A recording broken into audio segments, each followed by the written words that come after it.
Good morning. Just want to welcome everyone to the city of Newark. Myself, the county executive, State's Attorney General Grewal, Commissioner McCabe. I want to thank them, first of all, for the enforcement that they're doing here in the city of Newark and around the county to make sure that the people have access to a clean environment, opportunity for good health, that they are actually enforcing policies and laws that were put, on books to make sure that people had access to quality health care, or quality health, I should say. And it's not all the time that we get to come together and see that there's enforcement taking place. I get a lot of calls, a lot of complaints, and a lot of times there's a lot of red tape, a lot of bureaucracy, and getting these people to adhere to the rules and the policies. But today, the State's Attorney General, Commissioner McCabe, has gotten together and making sure they're holding accountable these bad actors who have made our environment not so good. So I'm glad to be here this morning to support them in any way that we possibly can. So that being said, I'd like to bring on a county executive. All right. Good morning, everyone. Welcome to Newark, Essex County. I just want to say to the General, to the Commissioner McCabe, thank them. The last 22 months they've been working very, very hard to making sure the right thing's done as far as quality of life and improving our environment, not only here in Essex County, but also throughout the state. And this is very important. They're going to stay on these bad actors, like the mayor said, to making sure that they clean up and they do what's supposed to be done. Whatever money they owe or whatever cleanup's going to be doing, they're going to stay on top of it to make sure it gets done. So to the Attorney General, thank you for what you're doing, and thank your team, and especially you too, Commissioner McCabe. Welcome back. Thank you. I want to thank the county executive, and I want to thank the mayor for welcoming us to Newark today, and for being great partners when we work to improve the public safety of our communities, the health of our communities, and our environment. They've been tireless partners in all of our efforts, and I want to thank them for hosting us this morning. I'm joined by Commissioner McCabe from the DEP, and I also want to thank the elected officials, Senator Ruiz and Assemblywoman Pinter-Marin, who are here this morning for supporting our efforts as well. We're here to announce that today my office filed 6 environmental lawsuits across the state as part of our ongoing environmental justice initiative. These cases go after companies that have put the health and safety of some of our most vulnerable residents at risk. Today's 6 environmental justice actions are wide-ranging. They include multiple kinds of environmental misconduct, from factories that repeatedly discharge hazardous substances into the ground, to companies that leaked oil into our groundwater, to individuals that allowed 10,000 cubic yards of waste to pile up on a single property. And they seek to protect residents all across our state, in the north, central, and southern parts of Jersey, in towns big and small, from Newark, Trenton, Camden to East Orange and Kearney. But what unites all of these lawsuits is that they represent the latest step by this state in advancing environmental justice. Environmental justice is a simple idea that everyone, no matter their race, their origin, their socioeconomic background, deserves to live in and to work in a healthy and clean environment. That everyone deserves a seat at the table when we set our environmental policies in this state. Because too often the same communities suffer the worst environmental problems, and they don't get the attention that they deserve or the support that they need.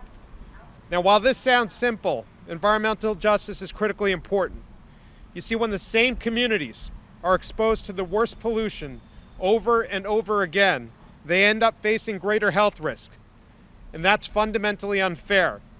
No one's health or well-being should suffer simply because of their race, their origin, or their socioeconomic background.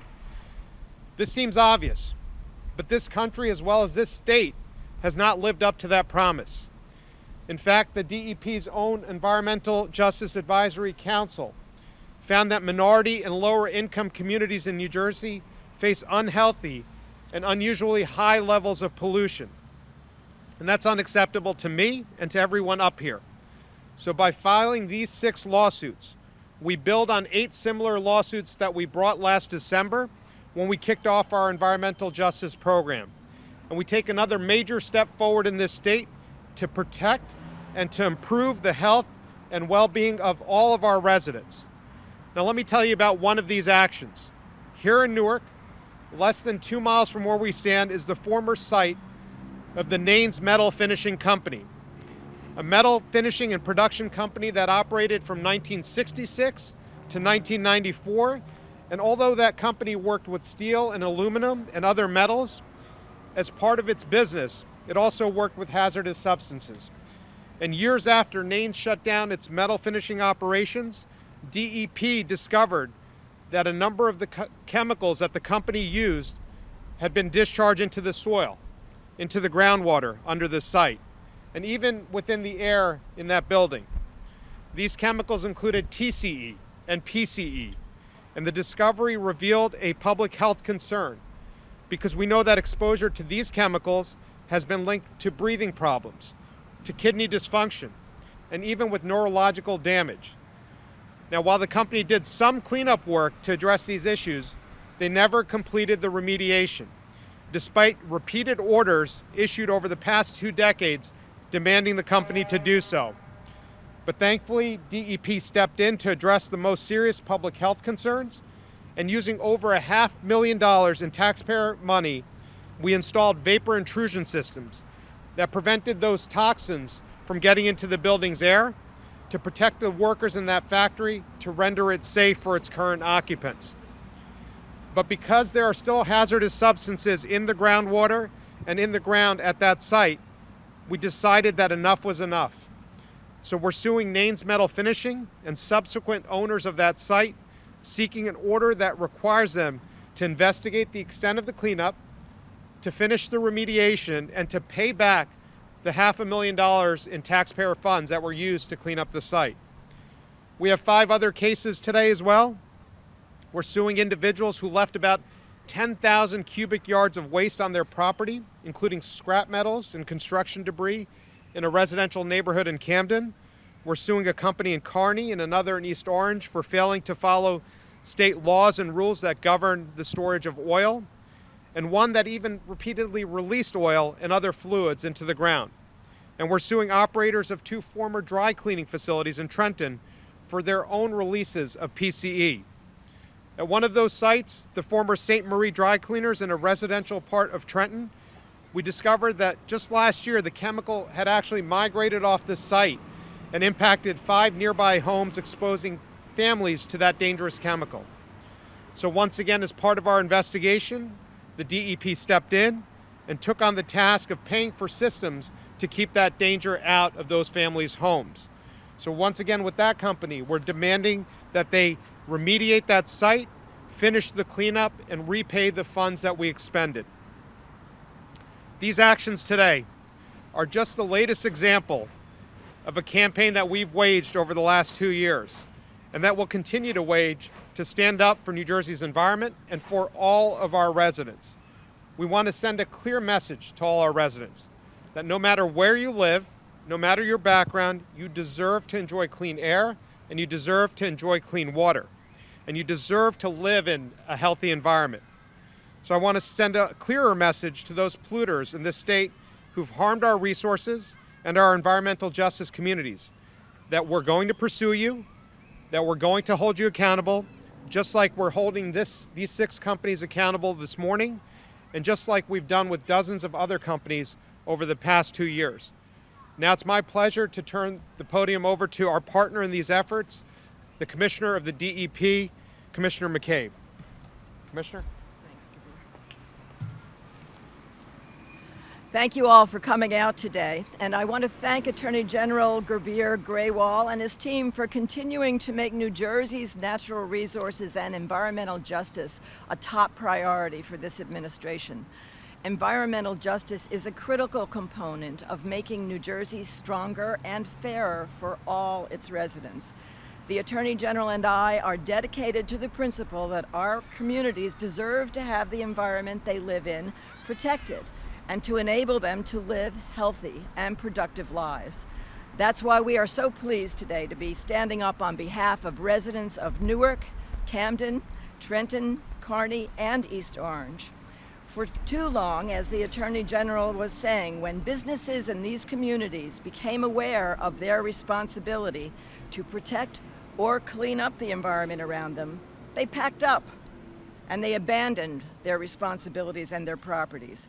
And that's what happened in many of the complaints filed today.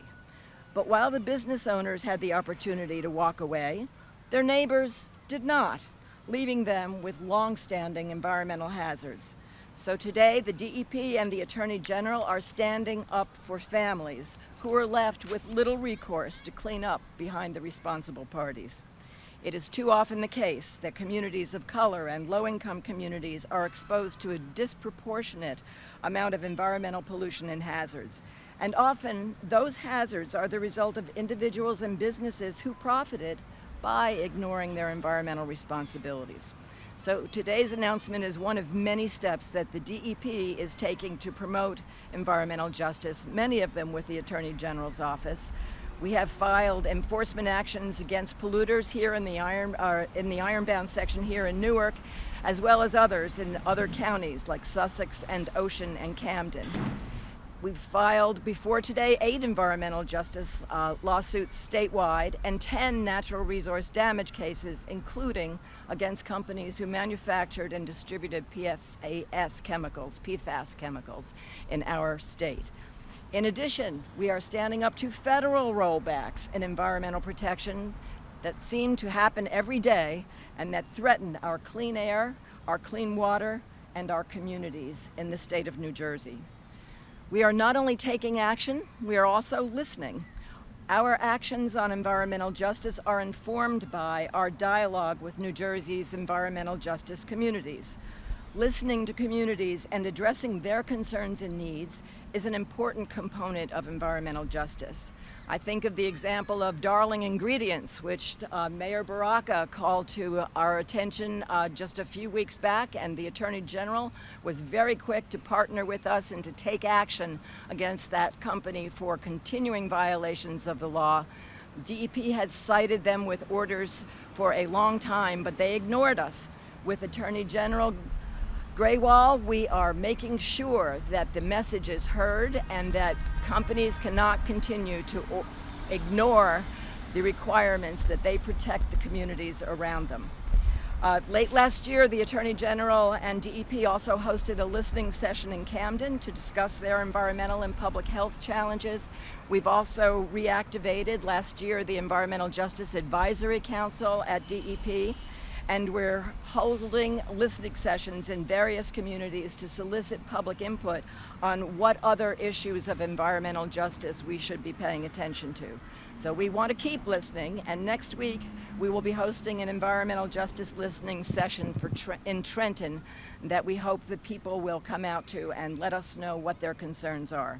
It's that kind of listening that increases our ability to make a difference for people and meet communities' needs with the resources of New Jersey's state government. It takes listening, it takes teamwork, and it takes action. Those are the 3 key ingredients needed to make environmental justice a reality in our state, not just a talking point. And while we would be the first to admit we have a long way to go in accomplishing our goals for environmental justice, this administration is committed to environmental justice and to making our states stronger and fairer, neighborhood by neighborhood. So once again, Attorney General Grewal, Mayor Baraka, County Executive DiVincenzo, and I am honored to join all of you here and to have you as our partners. Thank you for coming out today. So before we take your questions on today's enforcement actions, as the Commissioner stated, this is only possible because of great partnerships and great collaborations. They start with the County Executive, the Mayor, the environmental stakeholders who are here this morning. I know the League of Conservation Voters are present, New Jersey Conservation Foundation, Clean Water Action, the Sierra Club has representatives here this morning. I want to thank them for helping us in our efforts, to helping us in our environmental justice endeavors and our natural resource damage cases.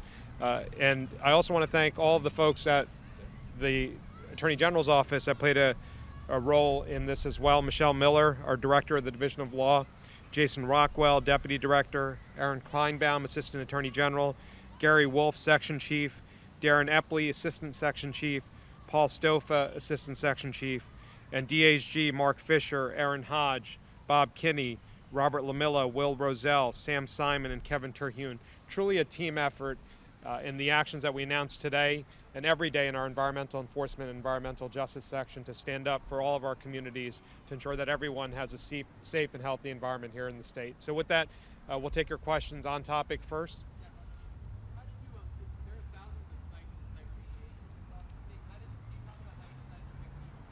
So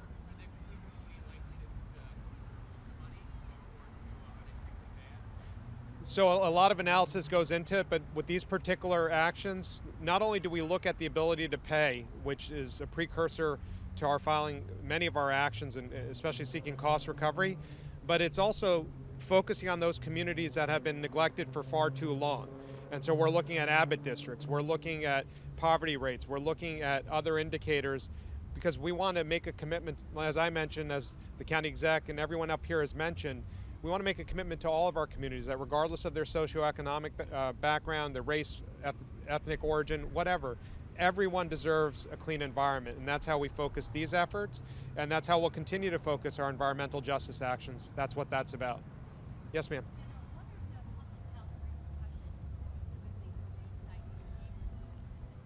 So as we allege, for example, at the Newark site, we put in the vapor intrusion system, so there is no present risk to anyone.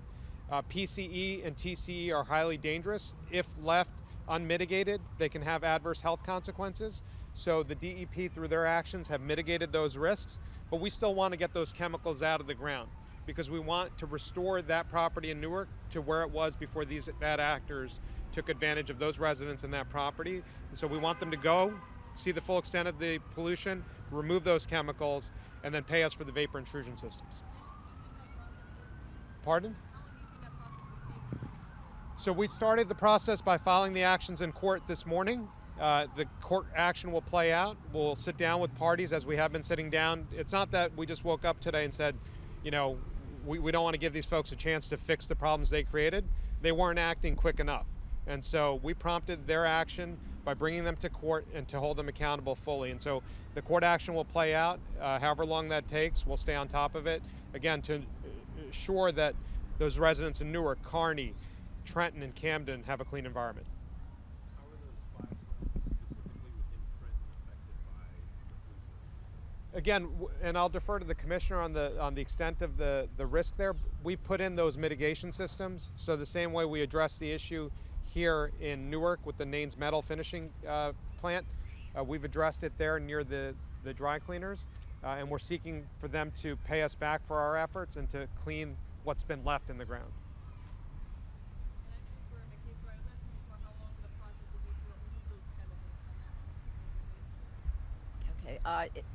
Each individual site has to be analyzed on its own specific facts, so it varies.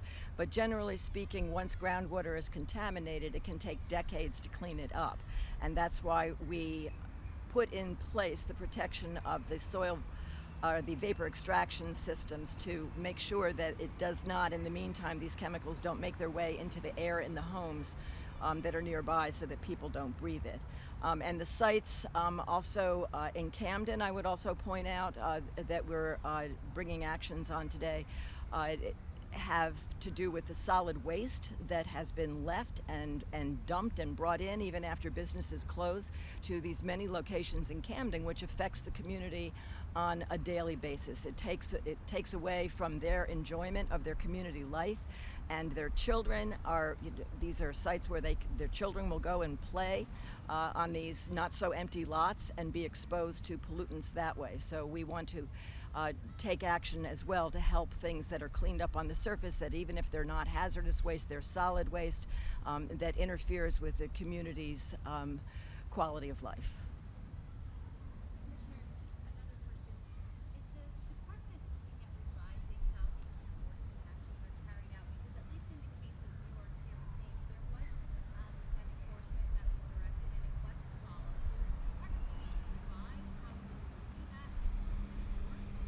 Yeah, I'm not sure I heard your question quite right, but is the department looking to revise how we enforce? Carry out your enforcement action. Absolutely.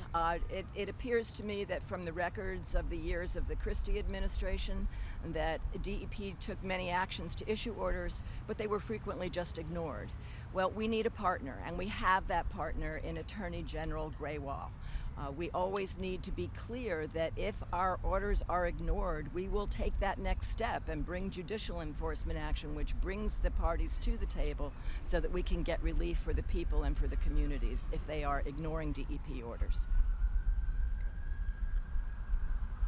Any other questions?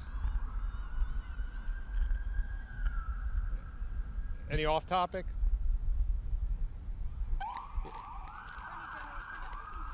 Right there. Just looking to clarify regarding the golf course by President Trump and the liquor licenses. There were conflicting information about whether or not the state had pursued other multiple licenses upheld by that entity. Can you clarify any of that? What is going forward? What the Sure. So one of the divisions within the Attorney General's office is the Division of Alcoholic Beverage Control. On Monday, they issued a notice of charges to the Trump facility in Colts Neck for seeking the revocation of that liquor license in light of certain egregious violations that have been outlined in those notice of charges. That's the only license that's affected by that action. Under state law, when you seek revocation of a particular liquor license, sometimes it could have a ripple effect with other licenses held by that entity, but I'm not going to speculate, as to what effect this action might have on other potential licenses held by that company. How many actions like this have you taken against other facilities in New Jersey recently? So this is just the action that was taken by ABC on Monday is what ABC does. They ensure public safety. They ensure that our license holders comply and abide by the rules. And so this is a routine enforcement action, a part of their charge. And so it's not out of the ordinary, and it's what their mission is. Do you have a number? How many this year? I don't. I don't have a number, but it's something that we can get you. But revocation is a remedy that the ABC routinely seeks with license holders that violate the law and the rules governing liquor licenses. You said sometimes there could be revocation action taken against other liquor licenses held by the same owner. Can you clarify a little bit about what sometimes means? It depends on the ownership structure, and if that licensee holds other liquor licenses in the state and their license is revoked, then there's a revocation of that other license as well. That's possible. Not automatic. It is. I think the statute says it's automatic for the other license. If you hold one license that's revoked, it affects your other liquor license as well. So it's not a may. I think it affects. Sometimes it's an automatic. That's correct. One more question. We're done. Is there any update on, have you heard, has the department, has the agency heard back from the golf course yet? Response? I'd refer you to the ABC.